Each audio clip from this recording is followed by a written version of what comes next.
Ya, Luis Ángel, me confirma si ya estás viendo mi pantalla completa, ¿sí? Adelante. Listo. Entonces, bueno, como les comentaba Luis Ángel, vamos a empezar con un repaso de mínimos cuadrados ordinarios y al final vamos a hablar de los modelos Logit de elección discreta. Entonces, en primer lugar, bueno, como vamos a distribuir la presentación, vamos a ver un video para entender la diferencia entre correlación y causalidad. Después vamos a ver la teoría del modelo de mínimos cuadrados ordinarios. Vamos a pasar a mirar variantes al modelo lineal y cómo podemos flexibilizar las formas funcionales. Y por último, los modelos de elección discreta a partir de una distribución logística o logit, que llamamos. Bueno, entonces quiero que vean este video para que entendamos un poco la diferencia entre lo que es causalidad y correlación, la diferencia.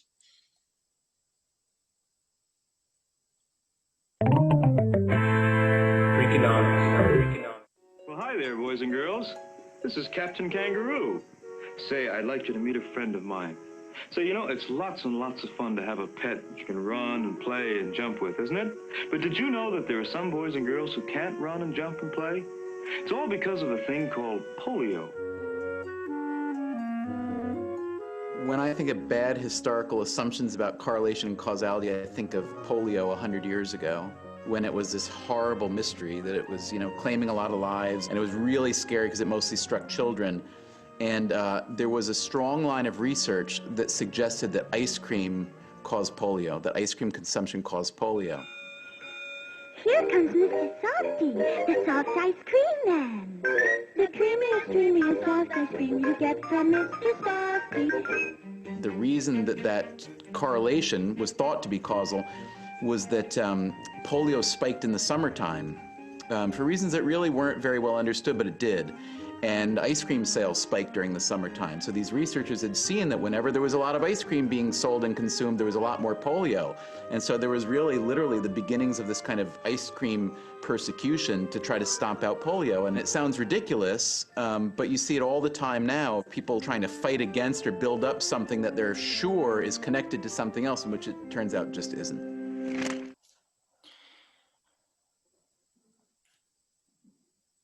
Bueno. Lo que quería que vieran de este video era cómo antes no se tenía muy claro, digamos, la diferencia entre lo que era una correlación y lo que era una causalidad.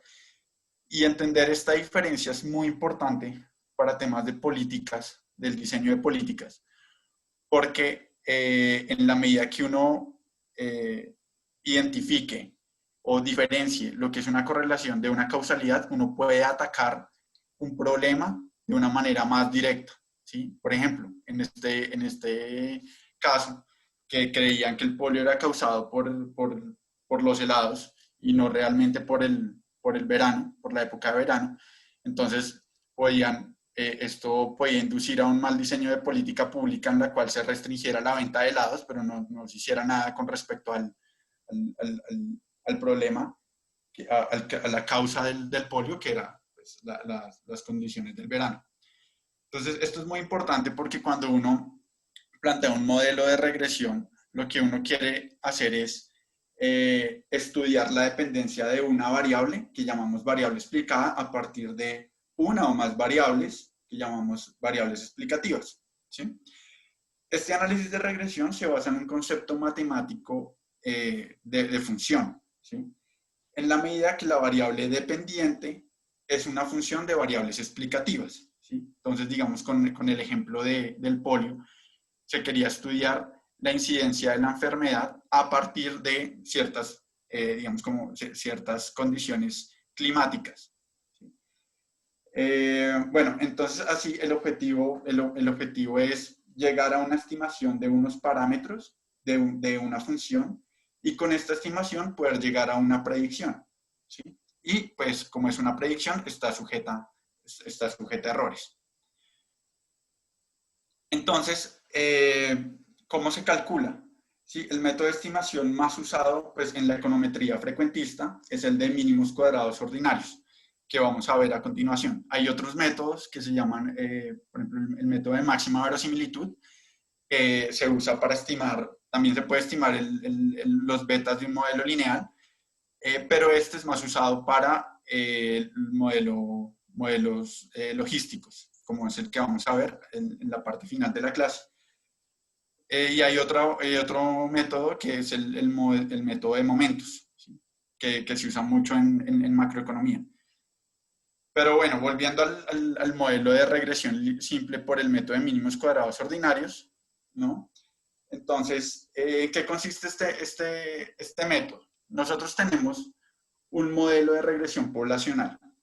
¿Esto qué es? Nosotros tenemos una función que va a representar la relación entre la variable y, que es nuestra variable explicada, y las variables x. ¿Sí? En este caso tenemos una sola variable x. ¿Sí? Este es un modelo poblacional. ¿Qué quiere decir? Este es el modelo que representa toda la población.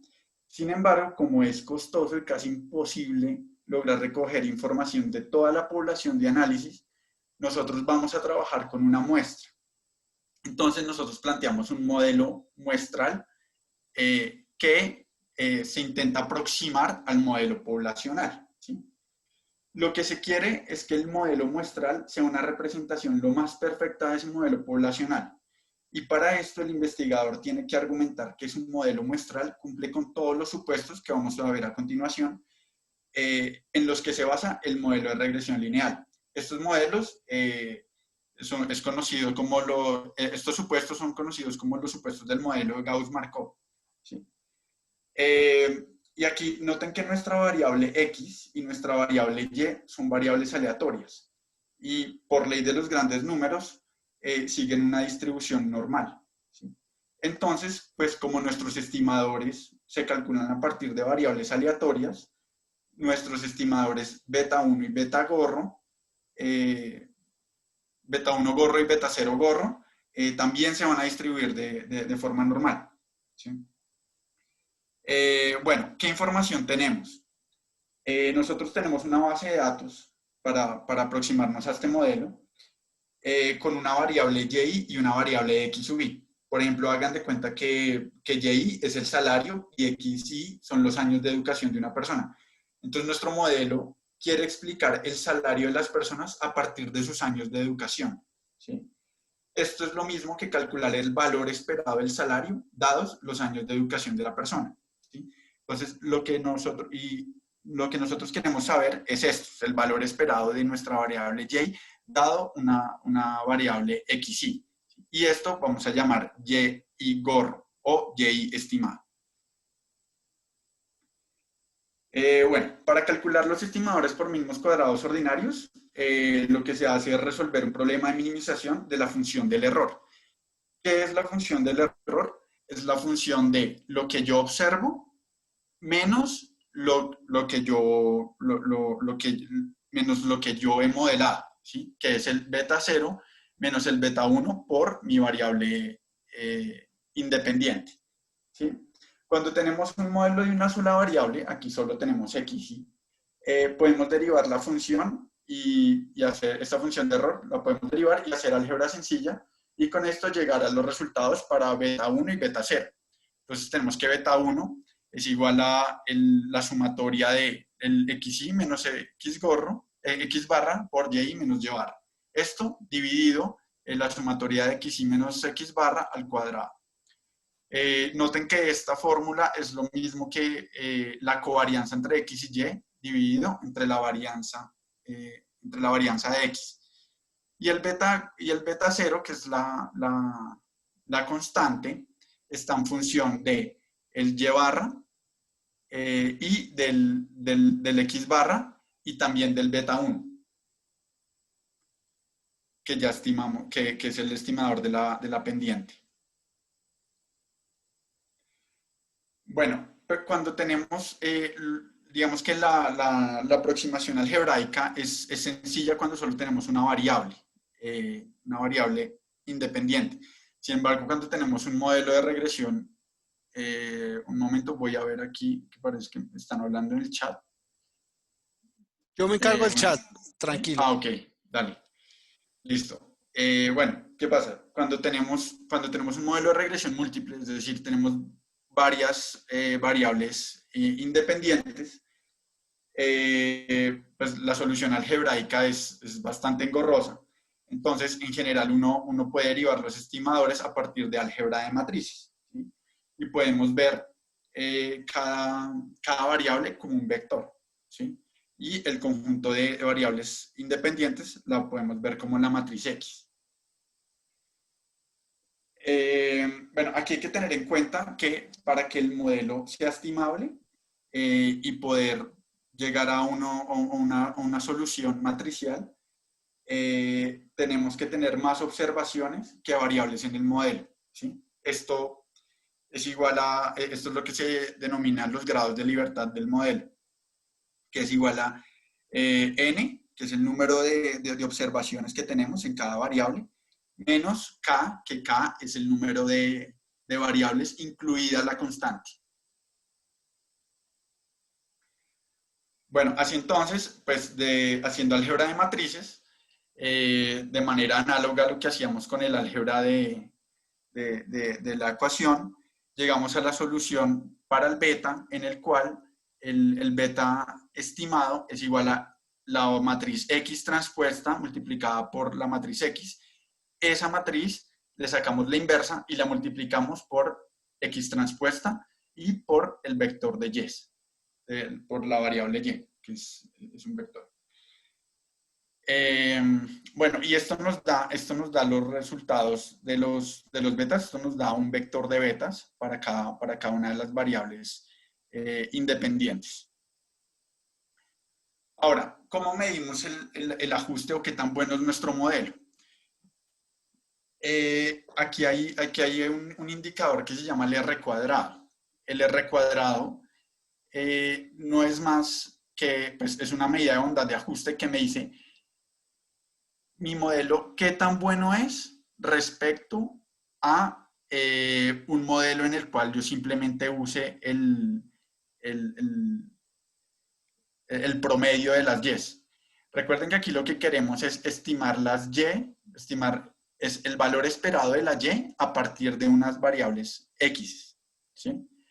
Entonces, en la medida que mi modelo sea un buen modelo, va a tener un R cuadrado alto. ¿Y qué quiere decir esto?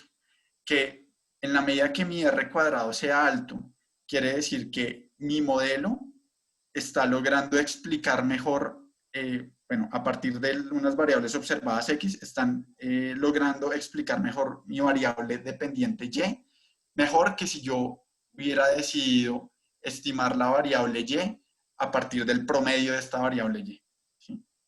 Entonces, esto es, digamos que es una manera muy fácil de ver este R cuadrado.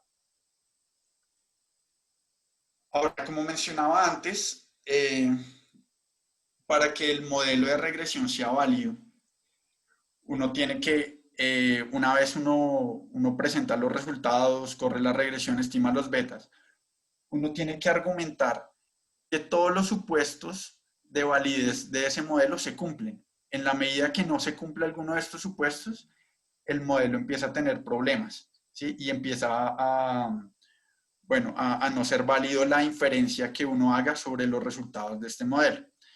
Entonces, aquí hay, digamos, los supuestos más importantes.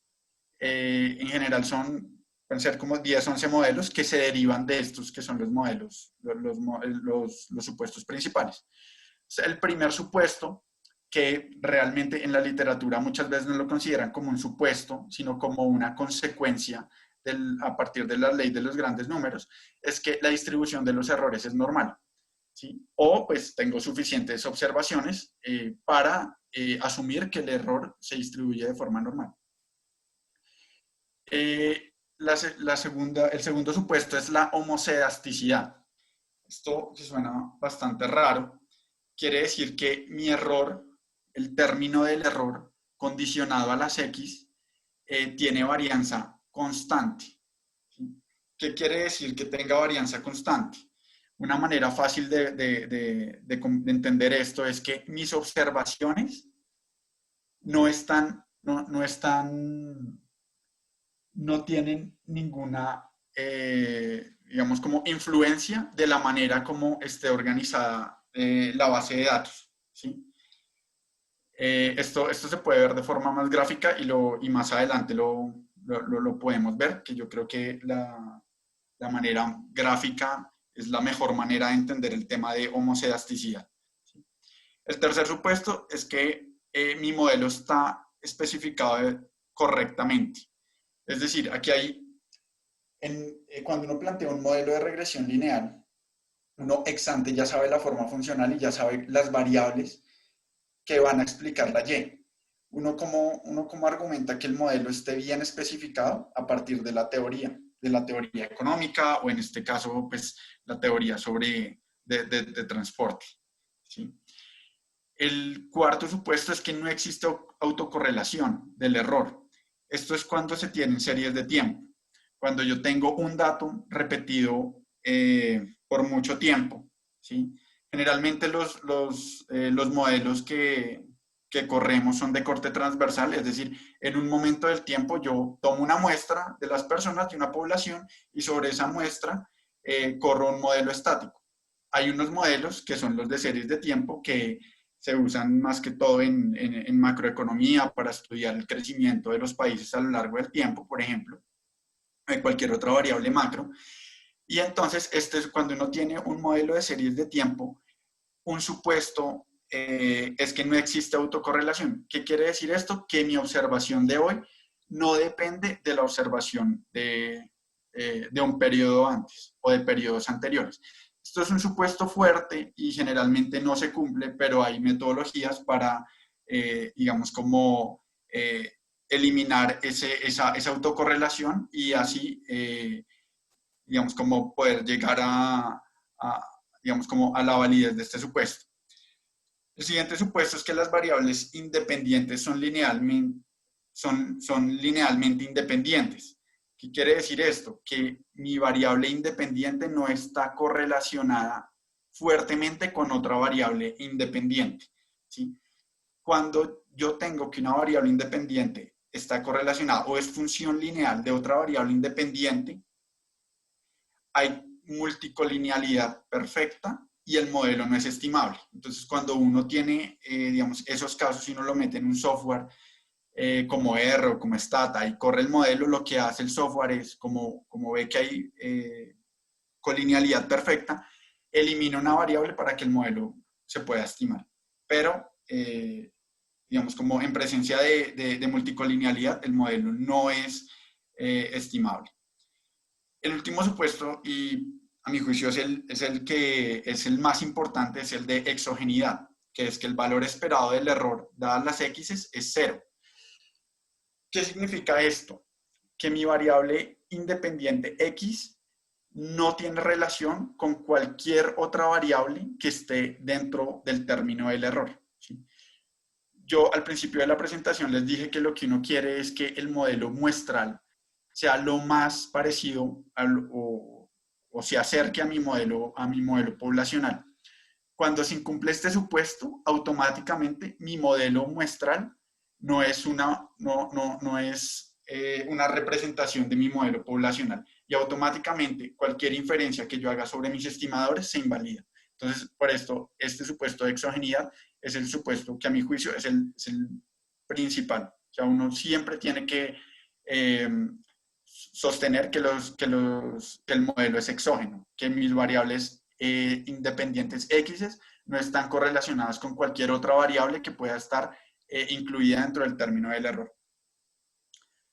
Bueno, si yo logro argumentar que todos los supuestos que enuncié en la filmina anterior se cumplen, mis estimadores son insesgados, consistentes y eficientes. Y esto es al final lo que uno quiere demostrar con un modelo de regresión, ¿sí? Y los estimadores asociados a ese modelo, ¿sí? ¿Y por qué esto? Porque de esta manera yo logro argumentar que mi modelo muestral, el modelo que yo inferí a partir de una muestra de datos, ¿sí? corresponde con el modelo poblacional. Entonces, si logro demostrar esto, la inferencia sobre los estimadores de mínimos cuadrados ordinarios es válida. De lo contrario, no lo es. Y básicamente, cuando uno está haciendo una investigación y plantea un modelo de regresión, lo más difícil es demostrar el cumplimiento de cada uno de estos supuestos, ¿sí? Porque digamos que plantear el modelo es relativamente sencillo, es correr un código, ¿sí? En cualquier software. Después de esto, de correr el modelo, obtener los estimadores, uno tiene que demostrar que los estimadores son válidos. Y bueno, uno haciendo pruebas de identificación y de violación de cada uno de estos supuestos, uno tiene que identificar si se cumplen, si se violan los supuestos, y si se violan los supuestos, hay unos mecanismos para corregir cada uno digamos, como cada violación de estos supuestos, ¿sí? Y bueno, hay teoría muy extensa sobre formas de corregir cada uno de estos errores, o bueno, de estas violaciones de los supuestos. Bueno, aquí he planteado un ejercicio para que lo hagan, es bastante simple, y es con, digamos, tengo una matriz con una variable y y una variable x. Entonces es plantear un modelo de regresión lineal simple y encontrar el estimador del beta 0, que es la constante, y de la pendiente, que es el beta 1. Si quieren, cópienlos en un Excel. Yo al final de la clase les paso el Excel para que confirmen sus respuestas, y si no les da, pues miren en qué han fallado. Pero la idea es que con esta base y con las ecuaciones que vimos en una filmina anterior, que ya voy a ir a ella, estimen los estimadores de la pendiente y de la constante. No sé, Luis Ángel, ¿cuánto tiempo les damos para que hagan esto? ¿O No, lo dejamos velo para hasta el haciendo, final? velo haciendo para ir avanzando. Ellos después con el video lo pueden hacer, porque si no es complicado. Ah, ok, lo desarrollo yo. Sí, ¿Sí? sí. Listo. Entonces, denme un segundo y voy a un Excel. Entonces, bueno, este Excel se los voy a compartir al final de la sesión. Entonces, tenemos aquí la variable, la variable y y la variable xy. Con esta, aquí creamos una variable que corresponde al xy menos el x barra, que el x barra es el promedio de las x. Es el promedio de las x. Lo hacemos para cada una de las observaciones, de las 20 observaciones. Luego elevamos ese xy menos el x barra al cuadrado. Luego, en la columna f, generamos una variable que corresponde al y menos el y barra. Y barra es el promedio de los y sub i. En la columna G lo que hice fue multiplicar el xy, la columna C y la columna E, que es el xy menos el x barra por el y menos el y barra. Y con esto, digamos, con estas tres columnas, con la columna E, la F y la G, puedo llegar a los estimadores de MCO, de la pendiente y de la constante. Entonces, como vimos en la filmina, después, no sé, yo les comparto también la presentación, o pues se pueden devolver en el video y ven cómo están digamos, planteadas las ecuaciones del B, que es el de la pendiente, y el AHAT, que yo lo llamé así, el de la constante, el estimador de la constante.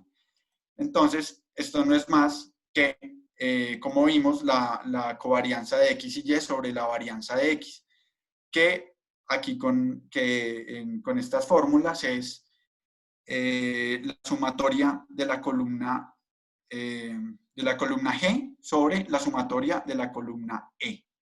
¿Sí? Así llegamos al B gorro, y el A gorro, como veíamos en la presentación, está en función del B gorro. ¿Sí? Entonces, ¿qué es? Es el Y barra que es el promedio de la variable y, menos la multiplicación entre el x barra y el beta gorro. De esta manera, tenemos nuestros coeficientes nos dan para la constante 7.61 y para la pendiente 0.081.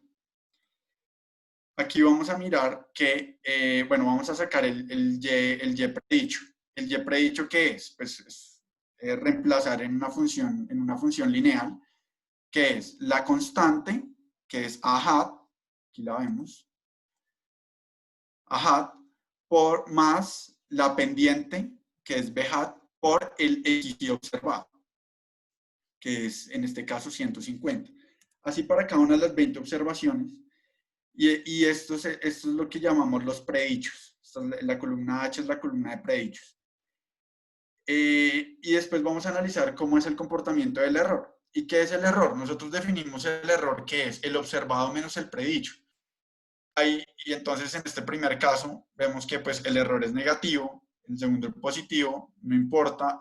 Lo que vamos a ver es que por construcción del modelo, como nosotros sacamos los estimadores de la constante y de la pendiente para que la sumatoria del error fuera 0, pues esto tiene que ser consistente. Entonces yo saco los errores y los sumo. Esta suma va a ser 0, va a ser muy cercana a 0, va a tender a 0. Y entonces así vemos que realmente nuestro modelo minimizó la sumatoria de los errores. De los errores, o que es igual a minimizar la sumatoria del error al cuadrado. ¿Sí? Entonces, bueno, la idea es que ustedes hagan este ejercicio para que pues, lo entiendan, porque pues, uno realmente lo entiende cuando lo hace. Y bueno, y cualquier duda, pues me preguntan y yo pues voy a estar pendiente, pero igual les voy a enviar también este Excel para que ustedes puedan ver las formulaciones y la presentación también la van a tener disponible. Entonces, bueno, volviendo a la presentación, aquí lo que yo hice fue meter esta base de datos, estas columnas en el software de Stata, correr la regresión con un comando. Cuando uno corre la regresión con el comando rec, y, espacio x, el software le bota a uno este resultado, que comúnmente se llama una salida. En esta salida vemos el valor de los coeficientes. Aquí nos dice el coeficiente para cada una de las variables. Para la variable, el coeficiente asociado a la variable x y el coeficiente asociado a la constante. En el Excel nos había dado que para la constante era 7.6181. Aquí vemos que tenemos como resultado 7.6181 y para la pendiente 0.0814545 coincide con lo que nos dio aquí para la pendiente 0.0814545. Aquí, ¿qué nos dice? También la salida nos dice el R cuadrado. Este modelo tiene un R cuadrado de 0.86. Es un R cuadrado bueno. Recuerden que entre el R cuadrado está entre 0 y 1. Entre más se acerque a 1, mejor ajuste tiene nuestro modelo. Aquí nos da otra información, como es el error estándar de nuestros coeficientes. Recuerden que es algo que a uno se le olvida con frecuencia, y es que los betas, los estimadores, son variables aleatorias. Este beta no es un número, no es un número, digamos, no es un parámetro, es una variable aleatoria. ¿Sí? Es una variable que puede tomar, cualquier valor distribuido a partir de una distribución normal, y la media de ese parámetro es este coeficiente. Pero como es una variable aleatoria, tiene una desviación, tiene una varianza y tiene un error estándar. Esta columna nos dice el error estándar asociado a este coeficiente. Y eso es muy importante. ¿Por qué? Porque sobre esa media, que es el coeficiente, y esa desviación estándar, es que yo voy a hacer pruebas de hipótesis y voy a decir o voy a inferir si mi estimador es estadísticamente diferente de 0, ¿sí? Porque como es una variable aleatoria y yo quiero hacer inferencia sobre una variable aleatoria, yo lo que quiero saber es, en últimas, si este coeficiente asociado a cada una de las variables es estadísticamente diferente de 0, ¿sí?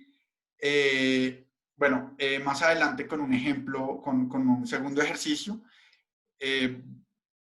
voy a hacer un ejemplo que puede ser más ilustrativo de lo que es una prueba de hipótesis y lo que se quiere con la prueba de hipótesis sobre estos estimadores, ¿sí?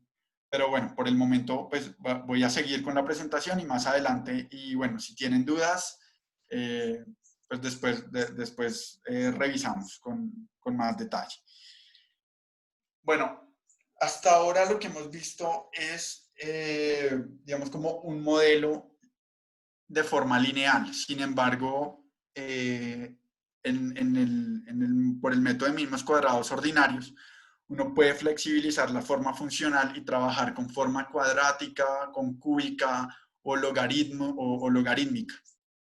Entonces, lo importante que es, uno cómo plantea un modelo de regresión lineal o cómo definir la forma funcional. Uno la define a partir de la teoría, ¿sí? Por ejemplo, noten que como esto es una función, cuando tenemos una forma funcional lineal, el beta asociado a cada variable independiente se puede entender como una pendiente, como la pendiente de una recta. Sin embargo, cuando tenemos una forma funcional cuadrática y uno deriva con respecto a esa, uno deriva la y con respecto a esa variable que está en forma cuadrática, el resultado no va a ser una pendiente, sino va a estar definido, o sea, la razón de cambio va a estar definida también por el valor que tenga la variable en ese punto, ¿sí? Esto lo vemos más adelante de una forma gráfica. Aquí, ¿qué vemos? Vemos que, digamos, en teoría económica uno puede definir una función de costos no como una función lineal, sino como una función cúbica, ¿sí? Y por esta razón uno puede definir un modelo con una especificación cúbica para ajustar las variables x a la variable y, ¿sí? Esto es muy común y uno generalmente cuando está haciendo, digamos, como un trabajo de investigación, uno generalmente prueba varias formas funcionales a partir de una revisión de literatura previa, ¿sí? Y uno va probando ajustes, y no solo los ajustes, sino también un poco la intuición detrás de lo que uno está haciendo. Muchas veces uno metiendo variables y variables en un modelo lineal, cuadrático, cúbico, uno va observando que cada vez el R cuadrado se va haciendo mayor, ¿sí? Pero el problema después es, no hay que descuidar la interpretación de los resultados, ¿sí? Muchas veces puede que uno plantee un modelo que tenga un R cuadrado muy alto, pero que la interpretación no sea tan clara y que uno no le diga mucho qué es lo que uno está estimando. Entonces, hay que tener una consistencia entre las dos cosas, entre la interpretación de los coeficientes del modelo y la bondad de ajuste. Bueno, aquí tenemos algunas formas funcionales comunes, como la lineal, que yo creo que es la más común, la cuadrática y cúbica, está la recíproca, está la logarítmica, cuando tenemos logaritmos en variables independiente y dependiente, log lineal cuando solo la variable dependiente está en logaritmos y las otras variables son lineales, la lineal logarítmica cuando la variable dependiente es lineal y la variable independiente las variables independientes están en logaritmos. Esto es importante identificar a partir de la forma funcional, uno cómo interpreta los resultados de la regresión. Noten que en una forma lineal, el resultado, el beta 2 le está diciendo la pendiente, es la razón de cambio. ¿Cómo me cambia Y a partir de un cambio unitario en la variable X? ¿Sí? Pero con los resultados de las demás formas funcionales, ya uno tiene que entrar a evaluar qué es lo que le está diciendo cada beta, ¿sí? Porque cada beta no es un efecto, no es el efecto marginal, sino, digamos aquí en la cúbica, el efecto marginal está dado por la sumatoria de los betas y está en función del valor observado en X también. Aquí hay algo que, digamos, que les quiero contar, y es que en general, pues yo hago muchos ejercicios de economía del transporte, sobre todo estudios de demanda, donde analizamos la elasticidad, que es qué tanto me cambia en porcentaje una variable cuando cambio la otra, o en función de un cambio porcentual en otras variables. Un ejemplo muy común es en la demanda del sistema Transmilenio. Uno quiere evaluar qué tanto responde la demanda ante cambios en la tarifa. Entonces, ¿qué es un estudio de elasticidad tarifa de la demanda?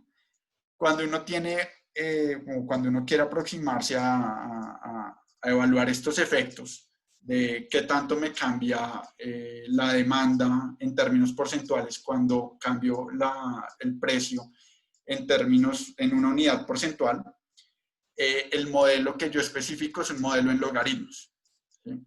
Los logaritmos me dicen el cambio porcentual. El resultado del beta me dice un cambio porcentual. Bueno, hay otra forma de flexibilizar el modelo, y es a partir de la inclusión de variables dicotómicas o variables dummies. Una variable dicotómica o una variable también llamada dummy nos indican la presencia o la ausencia de una característica. Entonces, por ejemplo, si la persona es hombre, toma el valor de 1, de lo contrario, toma el valor de 0. ¿Sí? Y estas variables son muy útiles cuando uno quiere saber el efecto de características cualitativas de la población. Por ejemplo, el género, o si tiene educación superior, si no tiene.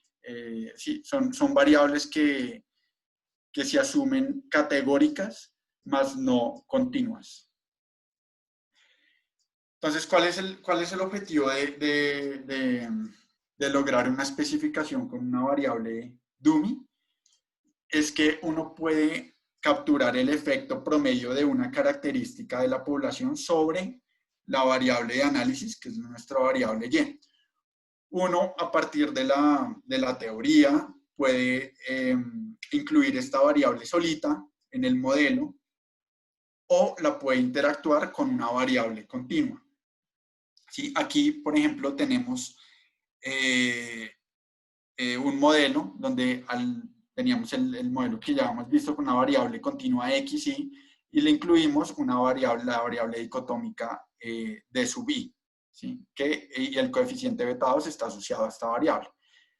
También podemos hacer interacciones. Entonces aquí vemos un segundo modelo donde tenemos la variable XY solita, la variable DI solita, y tenemos una interacción entre la variable XY y la variable DI.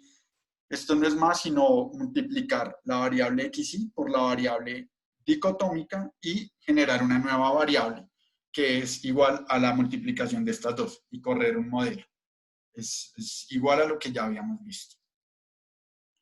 Aquí tenemos un ejemplo que nos ayuda a entender bien el papel de las variables dicótomas. Entonces tenemos un modelo de precios hedónicos. Aquí lo que queremos ver es cuál es el valor esperado del precio, ¿sí? En función del área de una vivienda, ¿sí? Y podemos incluir la variable dicotómica D, que toma el valor de 1 si la vivienda está en una zona deseable, y 0 en caso contrario. Entonces, aquí nos damos cuenta que la variable dicotómica D tiene un parámetro, tiene el parámetro delta, que es el que voy a estimar. Y noten que como la variable dicotómica toma el valor de 1 y toma el valor de 0, entonces 1 si la característica está presente, 0 si no, entonces el valor esperado del precio cuando la casa o la vivienda está en una zona deseable es igual a beta 1 más delta, que noten que beta 1 es la constante, es el parámetro de la constante.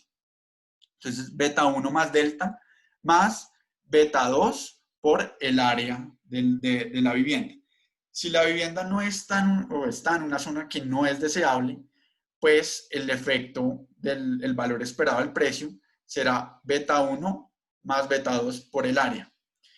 Y noten una cosa, que lo que uno espera es que, o sea, ex ante cuando uno plantea un modelo, uno tiene que cuestionarse sobre cuáles son los signos de los parámetros o de los estimadores, ¿sí? Aquí uno esperaría que el signo del delta sea positivo, porque si una vivienda está en una zona deseable, lo que uno espera es que el precio sea mayor a que si no lo está. Y lo mismo para el beta 2. Entonces uno espera que el parámetro beta 2 de la pendiente sea positivo, que sea una recta con pendiente positiva, porque a medida que aumenta el área, lo que uno espera es que el precio aumente. Esto gráficamente se ve así. Entonces, aquí yo tengo el precio en función del área.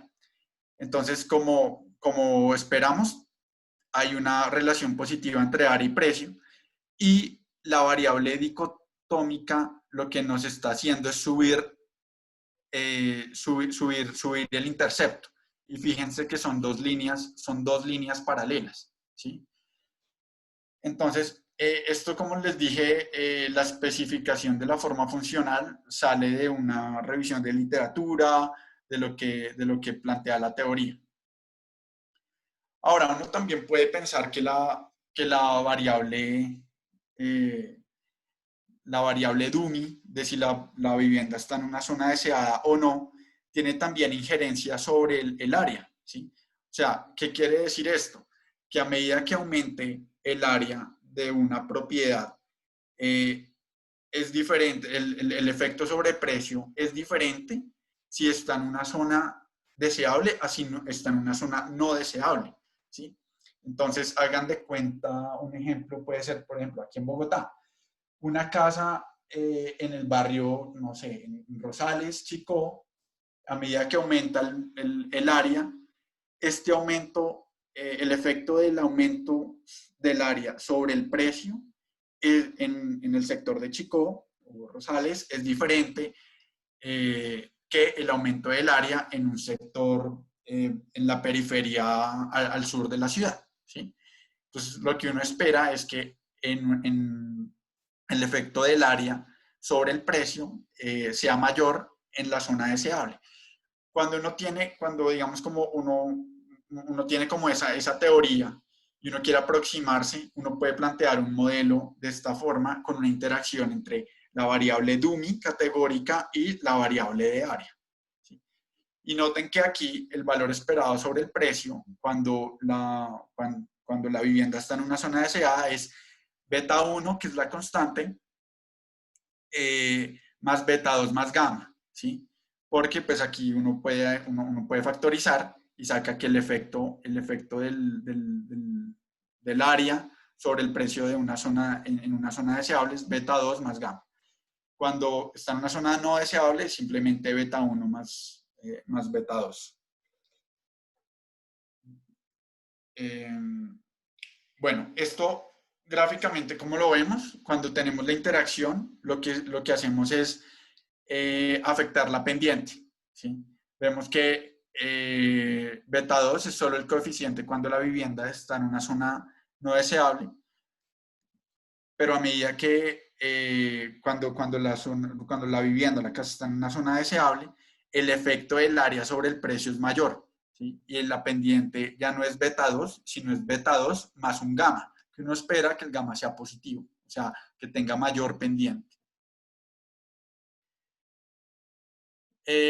Uno puede combinar ambos efectos, como les digo, eso depende de lo que uno quiera expresar y también uno antes de plantear cualquier modelo es importante que uno haga estadística descriptiva de los datos, conozca muy bien el fenómeno que uno está estudiando y de acuerdo a eso uno plantee la forma funcional y uno sepa qué es lo que quiere evaluar y qué es lo que le está diciendo cada uno de los parámetros o de los estimadores, de los betas del modelo.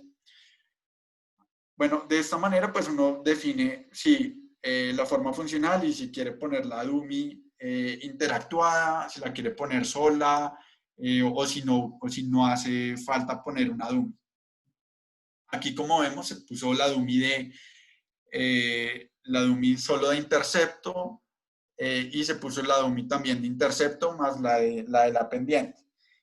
Entonces vemos, no sé si pueden ver mi cursor, pero tenemos la primera línea, la primera forma funcional, tiene intercepto en beta 2, beta 1, perdón, la segunda en beta 1 más delta, y una tercera que sale también de beta 1 más delta, pero tiene una pendiente mayor, y la pendiente está dada por ese beta 2 más gamma. Bueno, la salida de una regresión. La salida de una regresión es como vimos anteriormente, tiene esta forma, nos da el R cuadrado, nos da los coeficientes, el error estándar, un test estadístico que sale del coeficiente y el error estándar, que lo vamos a ver en una slide posterior. Aquí hay un segundo ejercicio y dice lo siguiente, considere los resultados pues, de la siguiente regresión. Entonces nos da un modelo ya ajustado, Y sub I gorro, nos da el valor, el coeficiente del intercepto, que es menos 66.10, nos da el coeficiente de la pendiente, que es 0.065, nos da un R cuadrado, nos da el error estándar de cada uno de los estimadores, nos dice el número de observaciones que tenemos, número de datos es 20, y nos da un test estadístico. Noten que, bueno, de los cursos de estadística y probabilidad que ustedes tuvieron, no sé si se acuerdan, pero el T, el estadístico T, corresponde a la división entre el beta y el error estándar, ¿sí? Entonces, este menos 6.14 sale de dividir menos 66.10 y 10.75. Entonces, cuando, digamos, ustedes ven una salida como la de la slide anterior, ustedes pueden ver que por ejemplo, 21.79 sale de la división entre 1.015 y 0.046. ¿Para qué sirve conocer este test estadístico? Sirve para las pruebas de hipótesis. Yo al principio de la presentación les dije que los betas siguen una distribución normal. Esto es verdad cuando la muestra es muy grande, pero con muestras pequeñas lo que uno ve es que el beta sigue una distribución test-student. Y la distribución test-student tiene la misma formita de una normal, pero con unos grados de libertad. ¿Qué quiere decir esto? Como nosotros vemos que nuestros estimadores dependen también del tamaño de la muestra y el número de variables. ¿Sí? Cuando veíamos que cuando no tenemos grados de libertad, la matriz X transpuesta a X no tiene inversa. Entonces, este beta sigue una distribución T. ¿Sí? Entonces, por eso las pruebas de hipótesis se hacen sobre una distribución T. Sin embargo, cuando la muestra es muy grande, la distribución T tiende a una normal. Entonces, pero bueno, nosotros usamos para la prueba de hipótesis la tabla T. Entonces, ¿qué hacemos? Nosotros lo que queremos aquí en este ejercicio es ver, o con una prueba de hipótesis, es ver evaluar si el estimador beta 2, en este caso es el de la pendiente 0.065, es igual a 0, ¿sí? Y como les dije hace un rato, esto tiene, este estimador es una variable aleatoria, ¿sí? Con una distribución que tiene error estándar, tiene varianza. Entonces, nosotros queremos saber si ese beta 0 es estadísticamente diferente de 0. ¿Cómo hacemos eso? Pues primero calculamos unos test a partir de nuestro beta y del error estándar del beta, ¿sí? Una vez tenemos estos test, los comparamos con un T de tablas. Ustedes, no sé si en los cursos, en el curso introductorio de estadística, uno cuando ve pruebas de hipótesis, uno lo que hace es contrastar un resultado o una estimación de una muestra contra un parámetro, ¿sí? En este caso nuestro parámetro es 0, y lo hace de acuerdo a la distribución que sigue ese parámetro.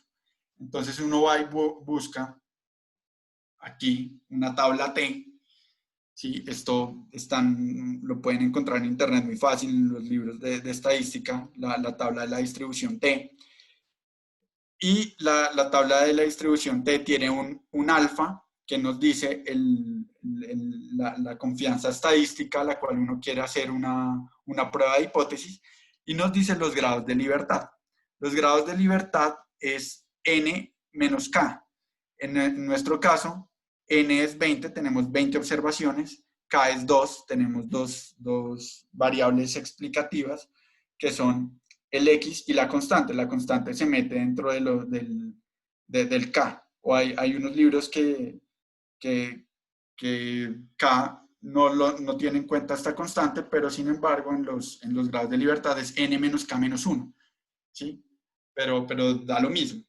Entonces, bueno, si vamos aquí, buscamos, nosotros aquí el ejercicio nos decía, rechazaría la hipótesis de que el valor verdadero del parámetro de la pendiente beta 2 es igual a 0 a un nivel de significancia alfa de 5%. Indique si usted está usando una prueba de 1 o 2 colas. ¿Por qué? Recuerden que uno puede hacer una prueba de hipótesis sobre si el estimador es igual, mayor o menor que un parámetro. Nuestro parámetro acá es 0. Cuando uno tiene una igualdad, uno hace una prueba de 2 colas, ¿sí? Cuando uno hace una prueba de mayor, uno usa una prueba de derecha, de cola derecha o de cola izquierda si es menor. Y como aquí me preguntan un nivel de significancia alfa de 0.05%, como tengo una prueba de 2 colas, yo divido este alfa en 2, entonces me queda el 0.025. ¿Para qué sirve eso? Yo voy aquí a mi tabla y busco el T de tablas que corresponde a un alfa de 0.025 con un nivel con unos grados de libertad de n menos k, que es 18. Y encuentro un T de tablas de 2.101. Con base en este T de tablas está aquí en este ejemplo que encontré en un libro, tenían un T de tablas de 1.8812, pero yo puedo poner aquí 2.101. Yo comparo con el T de mis estimadores. Si en valor absoluto el T de mis estimadores es mayor a mi T de tablas, yo quedo en esta área sombreada. Cuando quedo en esa área sombreada, yo rechazo H0. Yo rechazo la hipótesis nula. Cuando rechazo la hipótesis nula, yo puedo decir que con esta confianza estadística, yo tengo suficiente certeza para decir que mi estimador beta 2, en este caso, es diferente de 0. ¿Sí? Entonces, cuando uno tiene una salida, unos resultados en Stata, aquí, entonces noten que este valor T es 21.79, 21.46, de lejos superan el 2.1 que nos mostró la tabla. Entonces esto es estadísticamente significativo. Y esto, yo personalmente no miro tanto el T, sino miro el p-valor. El p-valor es la probabilidad aquí de esta área. mejor dicho, es esta área. Ustedes saben que toda esta, el área bajo esta curva de distribución de probabilidad es igual a 1. ¿Sí? Esta área de aquí es la que me da, es el p-valor. Entonces, ese p-valor o esa área asociada a este t estadístico es esta, es 0.000, o sea, el área es muy, muy pequeña. ¿Sí? Con ese p-valor, yo ya sé que yo ya rechazo la hipótesis nula y este estimador es estadísticamente diferente de 0.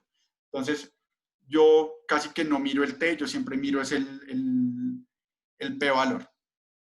Cuando es 0, 0.0 algo, eso ya es estadísticamente diferente de 0. Listo, bueno, hasta aquí hemos visto modelos modelos, digamos, como lineales o a partir de mínimos cuadrados ordinarios. Pero, ¿qué pasa? Cuando tenemos variables, nuestra variable y no es una variable continua, sino es una variable dicotómica.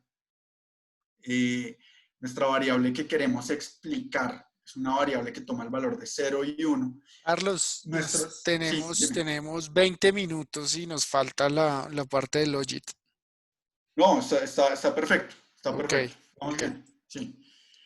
¿Qué pasa? Entonces nosotros necesitamos otra manera de aproximarnos al problema. ¿Por qué? Porque si uno lo aproxima a través de un modelo lineal de probabilidad, tenemos unos problemas que ya veremos. ¿Sí? Cuando entonces, lo que uno hace es estimarlo no a través de mínimos cuadrados ordinarios, sino a través de un método que se llama máxima verosimilitud. Entonces, en primer lugar, les voy a mostrar qué pasa si estimamos un modelo con una forma funcional lineal para predecir una variable y que puede tomar el valor de 0 y 1. Entonces, aquí hay dos problemas. Uno, que la probabilidad predicha se puede salir del rango de 0 y 1, y uno sabe que la probabilidad siempre está, no se puede salir de 0 y 1, no puede ser negativa tampoco. Y dos, que el modelo es heterocedástico. Como vimos, heterocedástico es que la varianza del error no es constante. Aquí tengo un ejemplo. Por ejemplo, aquí tengo una base de datos en la cual tenemos personas que sobrevivieron y personas que no sobrevivieron al Titanic. Y tengo una información sobre su edad. Yo corro un modelo en el cual tengo una variable y, que es 1 si sobrevivió, 0 de lo contrario, versus la edad. ¿Sí? Y yo corro un modelo de mínimos cuadrados ordinarios. Entonces, y me bota este resultado. Esto me quiere decir que a medida que aumenta la edad, hay menor probabilidad de que la persona sobreviva. Esto tiene un problema, y es que cuando yo saco los predichos, y lo vamos a ver en la siguiente filmina, aquí yo qué hice, aquí graficamos las personas, si sobrevivieron toma el valor de 1, si no sobrevivió tiene el valor de 0, y el valor predicho con un modelo de probabilidad lineal. Y vemos que por encima de 60, la probabilidad predicha es negativa, se nos sale del rango de 0 y 1. Entonces, esto es un problema porque ¿cómo vamos a tener una probabilidad que sea menor que 0? ¿Sí? Miren, el menor valor que toma el predicho es menos 0.31, o sea, tenemos una probabilidad de menos 0.31 predicha. Entonces, ante esto, planteamos un modelo de regresión logístico. Otro de los problemas que tiene el modelo de probabilidad lineal es la heterocedasticidad. Aquí vemos que los residuales, si tuviéramos homocedasticidad, tendríamos un mismo valor para todos los residuales, es decir, una línea horizontal. Pero vemos que la línea está en función, los residuales están en función de los valores observados. ¿Sí? Entonces, ahí el modelo es heterocedástico. ¿Cómo hacemos para solucionar eso? Planteamos un modelo logístico. Ya no nos aproximamos al problema a través de una función lineal, sino a través de un modelo de probabilidad. ¿Qué es esto? No sé si ustedes alguna vez han hecho en Excel el ejercicio que ustedes tienen una distribución, quieren generar una variable que tenga una distribución con una media y una varianza tal. Y entonces ustedes lo programan y Excel les bota unos datos aleatorios que sigan una distribución. Aquí lo que uno hace es como lo inverso a eso. Uno tiene unos datos, una base de datos, y uno lo que quiere es que el programa le bote a unos estimadores, un estimador, de tal forma que la función de eso, que estos datos sigan una función logística y que me estime el parámetro que me maximice que esa función se parezca a la función logística, ¿sí? Esta es la forma de la función logística, que es 1 sobre 1 más e a la menos x.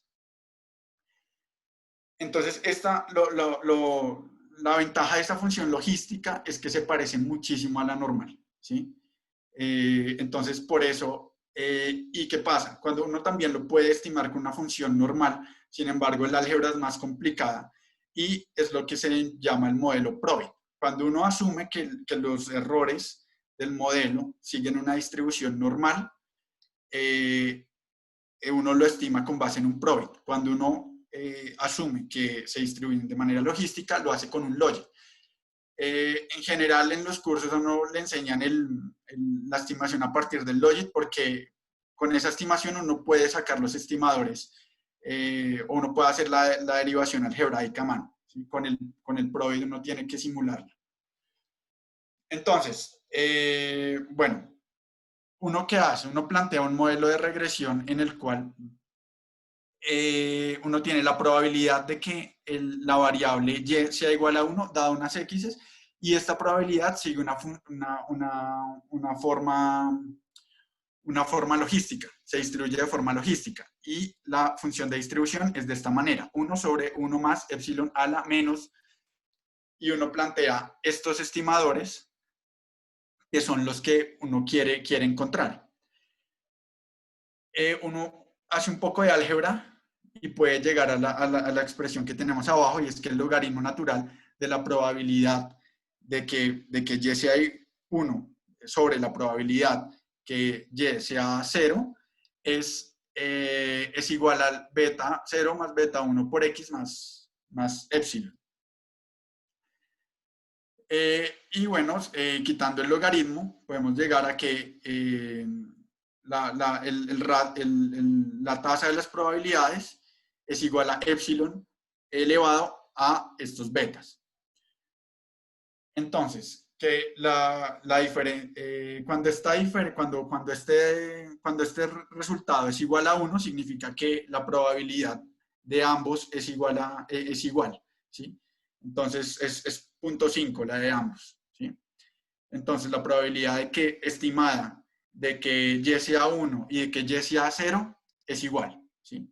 Cuando es mayor que 1, significa que es mayor la probabilidad de que y sea 1 a que la probabilidad de que y sea 0, y lo contrario, cuando es menor que 1, es que la probabilidad de que y sea 0 es mayor que la probabilidad de que y sea 1. Cuando uno estima este modelo en un software, ya puede ser R, Stata o en Python también se puede estimar, le bota unos valores de unos coeficientes, ¿sí? Que son, en este caso, bueno, tenemos x2, x, w, k y la constante. Sin embargo, la interpretación de estos coeficientes no es tan directa como en un modelo lineal. Aquí estos coeficientes no nos dan el efecto marginal sobre la probabilidad, ¿sí? Cuando uno quiere calcular el efecto marginal sobre la probabilidad, tiene que hacer la derivación de la función de densidad con respecto a ese parámetro. Y los efectos marginales, una vez uno ya tiene estos resultados, uno los saca con una línea de comando adicional, y aquí le sacan los efectos marginales. Bueno, eso fue todo respecto a Logit. Hay algo que les quiero contar, y es que esto es un Logit binomial. Lo que vemos acá es algo, digamos, básico, y es cuando nuestra variable dependiente toma el valor de 0 y 1, ¿sí? Eso pues tiene una distribución binomial, o es 0 o es 1 sobre la probabilidad. Pero, digamos, en transporte, uno plantea modelos de elección discreta para modelar cuál es la probabilidad de tener más de 2 alternativas, ¿sí? O sea, yo me voy en bus, me voy en auto, me voy en metro, me voy en bici. Cuando uno tiene un modelo donde la variable dependiente Y puede tomar más de dos valores, uno tiene un modelo multinomial. Y un modelo multinomial es un modelo binomial, básicamente, como el que acabamos de ver, simplemente que uno saca las probabilidades en función de una diferencia. Entonces, uno normaliza una alternativa y todo el análisis lo hace en función de una alternativa. Entonces, uno dice, ¿cuál es la probabilidad de irme en carro versus de irme en bus? Y uno saca este modelo, digamos, como de multinomial, tiene también unas debilidades, ¿sí? Y por eso se inventaron modelos, algo que se llaman los modelos anidados, el nested logic, que corrige varias de las falencias del modelo multinomial. Y hay otra literatura en la cual, digamos, como se inventaron pues unos modelos que se llaman logit mixtos, en los cuales el beta, eso es un poco más complejo y tiene que ver con algo que se denomina modelos bayesianos, en los cuales noten que en todo lo que les he explicado, uno lo que quiere es estimar un beta a partir de un beta poblacional, ¿sí? El beta poblacional es un parámetro, ¿sí? Es un valor estático, es el valor real al que yo me quiero aproximar, y mi valor muestral es una variable aleatoria. Sin embargo, cuando yo tengo un modelo, un logit mixto, o en los modelos bayesianos, lo que se hace es que ese valor poblacional no se considera un parámetro fijo, sino se considera también una variable con una distribución, ¿sí? Entonces eso tiene otras implicaciones y algo bueno de esos modelos de logísticos mixtos es que le dan cierta flexibilidad al modelo y a la interpretación de los resultados. Sin embargo, hay unas críticas a esos modelos bayesianos, y es que el investigador, cuando asume una distribución de probabilidad sobre ese parámetro poblacional, ya está induciendo los resultados, ¿sí? Pero bueno, digamos que esto hay, digamos, como cursos enteros sobre modelos de elección discreta, pero digamos que la idea de esta clase es que ustedes supieran que existen y un poco los supuestos, y bueno, simplemente una pincelada. Pero lo más importante es que les haya quedado claro qué es lo que uno quiere, y digamos que existen una serie de supuestos para el modelo de mínimos cuadrados ordinarios, que son los que van a, digamos, darle una coherencia y darle una robustez al modelo. En la medida de que estos supuestos se cumplan, o yo demuestre el cumplimiento de estos supuestos, para el caso de MCO, voy a argumentar la validez de mis estimadores. Y lo mismo para los modelos logísticos.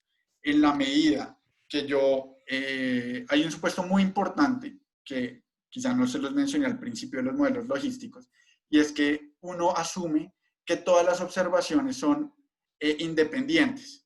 Es decir, que mi muestra no está sesgada, ¿sí?